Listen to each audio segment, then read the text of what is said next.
Hi అండి, welcome to unlimited by Krupajyothi Madasani. ఈరోజు నేను మీకు వంకాయ పల్లి కారం చూపించబోతున్నానండి. చాలా బాగుంటుంది, మీరు ఒకసారి ట్రై చేయండి. ప్రాసెస్లోకి వెళ్దాము.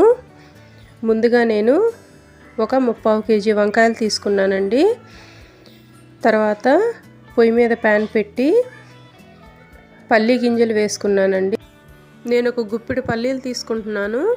మీకు గ్రేవీ ఎక్కువ కావాలనుకుంటే పల్లీలు కొద్దిగా ఎక్కువ వేసుకోండి, దోరగా వేయించుకోవాలి. ఇప్పుడు పొయ్యి మీద మరలా ప్యాన్ పెట్టి తగినంత నూనె వేసుకొని పోపు గింజల్ని వేసుకుందామండి. చిన్న రిక్వెస్ట్ అండి, నా ఛానల్ని ఇంకా సబ్స్క్రైబ్ చేయని వాళ్ళు ఉంటే దయచేసి సబ్స్క్రైబ్ చేయండి. బెల్ ఐకాన్ని క్లిక్ చేసినట్లయితే నా న్యూ నోటిఫికేషన్స్ అన్నీ మీకు వస్తాయి. ఇలా పోపు గింజలు వేసుకొని కరివేపాకు, జీలకర్ర, పచ్చెనపప్పు, ఉల్లిపాయలు వేసుకోవట్లేదండి, పచ్చిమిర్చి వేసుకున్నాను.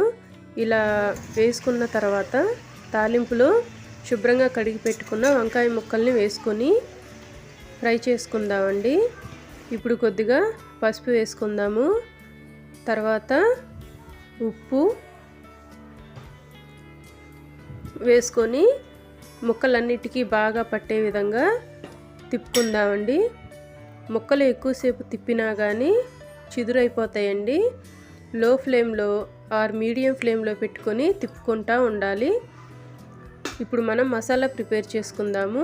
మిక్సీ గిన్నె తీసుకొని వెల్లుల్లి, జీలకర్ర, వేయించి పెట్టుకున్న పల్లీలు, ఉప్పు వేసుకొని మిక్సీ పట్టుకుందామండి. మిక్సీ మొత్తం పేస్ట్లా కాకుండా చూసారా, వీడియోలో చూపిస్తున్నట్లుగా ఇట్లా పలుకు పలుకుగా పట్టుకుంటే మనం అన్నం తినేటప్పుడు బాగుంటుంది.